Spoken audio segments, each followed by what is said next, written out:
বাংলাদেশের মন্ত্রণালয়গুলোর মধ্যে চ্যালেঞ্জিং মন্ত্রণালয় হইতেছে এই সময় স্বরাষ্ট্র মন্ত্রণালয়। কেন যে হাঙ্গেরের উপদেষ্টা এই মন্ত্রণালয় নিচে জানি না, বেচারার জন্য আমার মায়ে লাগে। কেন চ্যালেঞ্জিং? কারণ এই মন্ত্রণালয়ের ইনস্টিটিউটগুলা সরাসরি নিপীড়নের সাথে যুক্ত ছিল। পুরা পুলিশ বাহিনী থানা টানা ফেলায় পলায় গেছে, ট্রাফিক পুলিশ পর্যন্ত পলায় গেছে। জনগণের মধ্যে পুলিশ সম্পর্কে ঘৃণা এমন চরম পর্যায়ে পৌঁছাইছে যে পুলিশ থানায় বসতে ভয় পাইতেছে। পুলিশ মারাও গেছে অনেক, মায়ের ট্যাঙ্কে রেখেছে। শুধু তাই না, হাসিনা পলায়নের পরে আনসার বিদ্রোহ সামলাইতে হয়েছে। আমি পুলিশ সংস্কার নিয়ে একটা এপিসোড করেছিলাম, এই যে এটা সাজেশন দিছিলাম ছাত্রদের মধ্যে থেকে কিভাবে পুলিশ নিয়োগ দেওয়া যায়। সরকার ট্রাফিক পুলিশ ওই আইনেই নিয়োগ দিছে, আমারটা দেখে দিছে কিনা জানি না, দিলে ভালো, না দিলে অসুবিধা নাই। যাই হোক, সমস্যা কলে মোটে নাই। পুলিশের মরাল বাড়ানোর চেষ্টা না করলে, পুলিশের সাথে জনগণের দূরত্ব না কমলে দীর্ঘমেয়াদে বাংলাদেশে বড় ধরনের সংকট তৈরি করবে। আমাদের হইতে হবে সৃজনশীল এই সমস্যা মোকাবেলার জন্য। আমি এটা নিয়ে স্বরাষ্ট্র উপদেষ্টার সাথে সরাসরি কথা কইতে চাইছিলাম, তো উনাদের তো মেলা কাম আর কি চাও, উনারা মেসেজ পাঠাইছিলাম। তো স্বরাষ্ট্র উপদেষ্টা আমার ফোন দেওয়ার টাইম হয় নাই। আমি একটা জিনিস বুঝি না, ওনারা তো পলিটিশিয়ান না, পাবলিক ফিগার না, যে এলাকায় যাইতে হয়, দলের লোকদের টাইম দিতে হয়, মিটিং করতে হয়, রাজনীতি করতে হয়, তারপরেও ওনারা টাইম পান না। আমি নিজে থেকে কতজনের সাথে কথা বলি, দেখেন শহীদ পরিবারের সাথে কথা বলি, আপনারা তো জানেন। এমনকি আমি একদম মাঠের কর্মীদের সাথে কথা বলি, আন্দোলনে মাঠের ছাত্রদের অনেকের সাথে কথা বলি। আমি টাইম পাই, ওনারা টাইম পান না। তবে একটা পলিসি হিসাবে আমি নিজে থেকে উপদেষ্টাদের ফোন টোন দিই না, ওনারা দেন। ওনারা যদি ফোন দেন তাইলে টাইম দিই। দায়টা ওনাদের, আমার না। ওনারা দায় বোধ করলেই আমি ওনাদের সাহায্য করব। এমনকি আমি প্রফেসর ইউনূসও বলছি যে স্যার আপনার প্রয়োজন হইলে আমরা কল দিয়েন বা মেসেজ পাঠায়েন, যদি কখনো মনে করেন, যদি মনে করেন আমার সাথে আলাপ করার দরকার আছে, কল দিয়েন, আমি আছি। তবে উনি জানাইছেন আমার এই যে ওনার সরকার নিয়ে আমার এই ক্রিটিসিজম গুলো জরুরি আর দরকারি মনে করেন। উনি বলছেন আমি যেন এই কাজটা চালায় যাই। তো যাই হোক, প্রফেসর ইউনূসকে ধন্যবাদ। আপনাদেরও জানা থাকলো যে ওনার সাথে আমার যোগাযোগটা আছে আর কি। যাই হোক, এখন আমার ক্ষুদ্র ভ্রাতার ভগিনীরা কইতে পারে যে দাদা আপনি উপরে উপরে সমালোচনা করেন, এত বাম্বু দেন আর তলে তলে টেম্পু চালান। যাই হোক, প্রসঙ্গে আসি, কেমনে পুলিশের মরাল বাড়ানো সম্ভব আর জনগণের সাথে দূরত্ব কমানো সম্ভব। স্বরাষ্ট্র মন্ত্রণালয়ের যারা আছেন তারা একটু দেখেন, অল্প একটু সময় না নিচ্ছে, সে ধরেন নষ্টই হইল আর কি, তাহলে দেখেন না কি কই। এই পরিকল্পনা যদি গ্রহণ করেন, তাহলে এই পরিকল্পনা গ্রহণ করলে এটা ইউনিক মডেল হবে সারা দুনিয়ার জন্য। দুনিয়ার কোথাও এই মডেল বা পরিকল্পনা কখনো বাস্তবায়িত হয়নি। এই পরিকল্পনা বাস্তবায়িত হইলে শুধু পুলিশের মরাল বাড়ার কাজটাই হবে না, মুক্তে আর একটা সমস্যার সমাধান হয়ে যাবে। তো এই কথাটা কওয়ার সময় আমি আমার পেশাদার জীবনের, প্রফেশনাল ক্যারিয়ারের একটা বেদনার কথা বলি আর কি, আমার ক্ষুদ্র ভ্রাতার ভগ্নীদের জন্য। আপনারা হয়তো সৃজনশীল কোনো সমাধান দিলে ইনকা একটা প্রবলেমে পড়তে পারেন। আমি যতগুলো ইউনিক সলিউশন দিছি আমার পেশাগত জীবনে, বেশিরভাগ ক্ষেত্রে উত্তর আসিছে আমার বসদের কাছ থেকে যে এটা কেন আর কেউ আগে করে নাই। তো বিজনেস ওয়ার্ল্ডেও গেলে ভালচুন কম নাই, বুঝছাও। তো যাই হোক, আসেন পরিকল্পনায়। আমাদের 639টা থানা আছে পুলিশের। এছাড়া বাংলাদেশের দাঙ্গা মোকাবেলার জন্য এই যে বিশেষায়িত পুলিশ ইউনিট আছে, যার নাম হচ্ছে আর্মড পুলিশ ব্যাটালিয়ন বা এপিবিএন।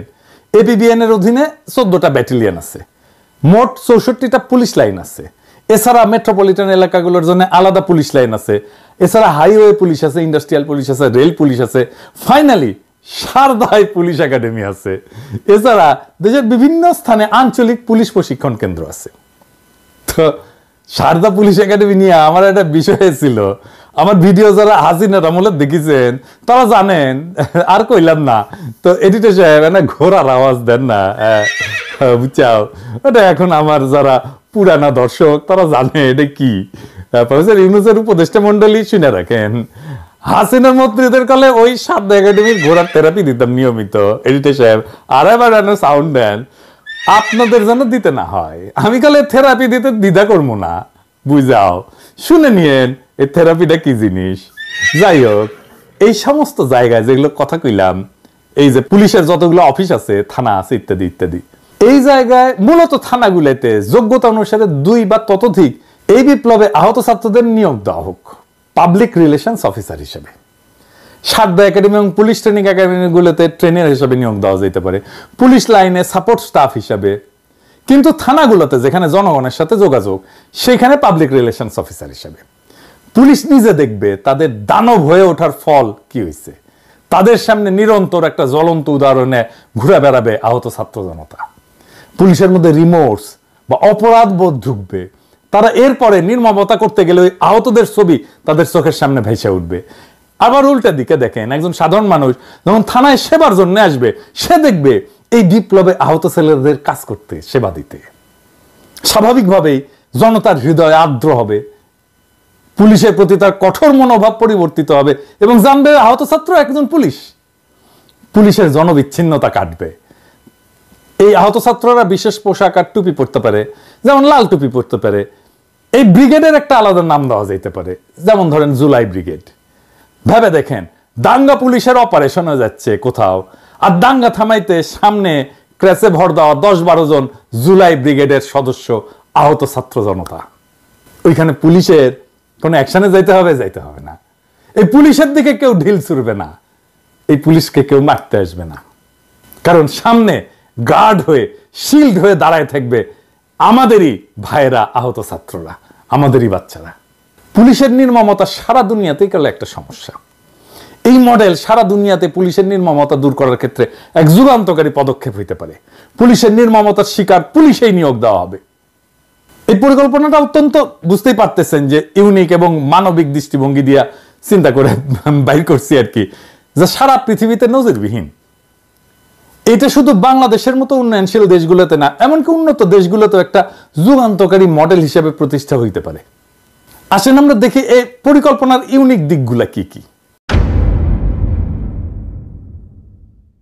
1 নাম্বার, পুলিশ বাহিনীর মধ্যে রিমোর্স বা অনুশোচনা তৈরি হবে। পুলিশ বাহিনীর নির্মমতার শিকার হওয়া ব্যক্তিরাই যদি পুলিশে নিয়োগ দেওয়া হয়, তাদের অন্যায় আচরণের, মানে পুলিশের অন্যায় আচরণের প্রতিক্রিয়া তারা সরাসরি দেখতে পাবে। এটা পুলিশের ভিতরে একটা মানবিক মূল্যবোধ সৃষ্টিতে সাহায্য করবে। 2 নাম্বার, আহতদের পুনর্বাসন। এইটা হয়ে যাবে, একটা বড় অংশের পুনর্বাসন হয়ে যাবে এই প্রক্রিয়ার মধ্যে দিয়া, 2 পক্ষেই লাভ। 3 নাম্বার, পাবলিক রিলেশন উন্নত হবে। যেমন আহত ছাত্র বা নাগরিকদের পাবলিক রিলেশন অফিসার হিসেবে নিয়োগ দিলে সাধারণ জনগণের কাছে পুলিশের ভাবমূর্তি পরিবর্তিত হবে। থানায় গিয়া মানুষ সেবা পাওয়ার সময় আহতদের দেখা পুলিশের মানবিক দিকটা উপলব্ধি করবে। 4 নাম্বার, দাঙ্গা মোকাবেলার নতুন কৌশল। ধরেন দাঙ্গা মোকাবেলার সময় আহত এবং ক্র্যাশে ভর দিয়া দাঙ্গার সামনে দাঁড়ানো জুলাই ব্রিগেড দাঙ্গা প্রশমনে সহায়ক হবে। এরা তো সাহসী ছেলে, এরা তো দাঙ্গার সামনে দাঁড়াইতে ভয় পাবে না, ওইখানে যেই তো তারা আহত হয়েছে। এবং তাদেরকে যখন সামনে দেখবে, তখন এই পুলিশের উপরে থেকে ঢিল ছুড়বে না। এই কৌশলে পুলিশকে সহিংসতা ছাড়া পরিস্থিতি নিয়ন্ত্রণে সাহায্য করতে পারে। 5 নাম্বার, বিশ্বব্যাপী পুলিশের নির্মমতা সমস্যার সমাধানের মডেল হিসাবে এটা দাঁড়ায় যেতে পারে। আমেরিকা, ইউরোপ, এমনকি অন্যান্য দেশে পুলিশের নির্মমতা একটা বড় সমস্যা। এই মডেল সেইখানে গ্রহণযোগ্য হইতে পারে। রেস্টোরেটিভ জাস্টিস প্রোগ্রাম বলে একটা মডেল আছে, যাতে নির্যাতিতদের সাথে অপরাধীদের সামনাসামনি বসানো হয়, যাতে অপরাধীরা তাদের কর্মের প্রভাব বুঝতে পারে। কিন্তু আমি যে প্রোগ্রামের পরিকল্পনা দিলাম আর কি এতক্ষণ ধরে, এটা কিন্তু রেস্টোরেটিভ জাস্টিস প্রোগ্রামের মতো না। আমি বলতেছি সরাসরি পুলিশ বাহিনীতে আহতদের নিয়োগ দিতে হবে। এই পরিকল্পনা প্রভাব কি পড়তে পারে? 1 নম্বর প্রভাব, পুলিশের আত্মসমালোচনা এবং অনুশোচনার সুযোগ তৈরি করবে। এটা তো তৈরি হয় নাই, এটা আমাদের তৈরি করে দিতে হবে। আহতদের চোখের সামনে দেখতে দেখতে পুলিশ নিজেরাই সংযম এবং মানবিক আচরণ করতে শিখবে। এটা কাউকে আর শিখাই দিতে হবে না, আমরা তার স্পেস তৈরি করে দিলাম। 2 নাম্বার, সামাজিক মেলবন্ধন এবং বিশ্বাস তৈরি করবে। আহত ব্যক্তিরা সেবা প্রদান করলে সাধারণ মানুষের মধ্যে পুলিশের প্রতি যে বিদ্বেষ, সেটা কমে আসবে। 3 নাম্বার, আইন শৃঙ্খলা পরিস্থিতির উন্নয়ন হবে। সহিংসতার পরিবর্তে পুলিশ সমস্যা সমাধানের জন্য মানবিক এবং কৌশলী পদ্ধতি অবলম্বন করতে পারবে। তবে এই প্রোগ্রামের কিছু চ্যালেঞ্জ তো আছেই, সব প্রোগ্রামেরই চ্যালেঞ্জ থাকে, দুর্বল কিছু দিক থাকে, সেটাও বলে রাখি। 1 নম্বর হইতেছে যে পুলিশ বাহিনীর মধ্যে থেকে এই মডেলের বিরুদ্ধে প্রতিরোধ আসতে পারে, কারণ এই পরিবর্তনকে নিজের জন্য সে হুমকি মনে করতে পারে, বা তারা মনে করতে পারে যে এটা পুলিশকে দুর্বল করার একটা প্রচেষ্টা।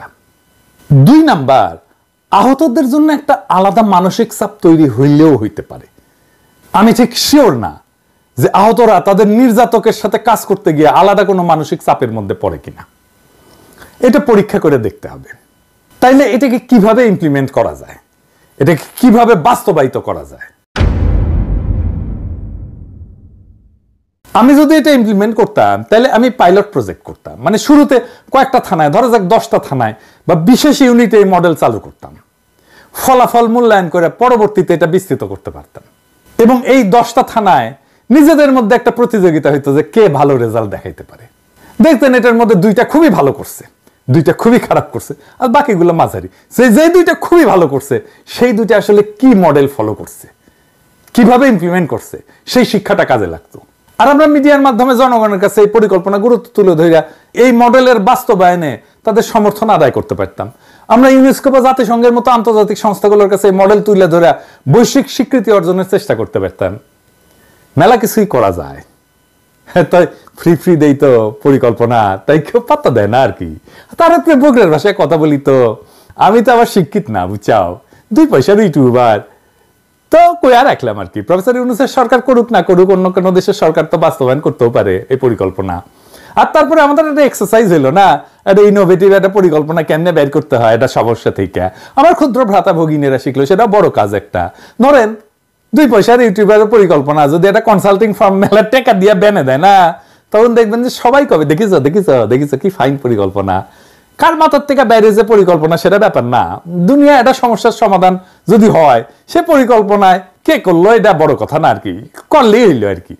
তবে এই সরকারের সমস্যার এরকম ইনোভেটিভ বা সৃজনশীল সমাধান বের করে দেওয়ার চেষ্টা করব, খালি জায়গায় বসে আওয়াজ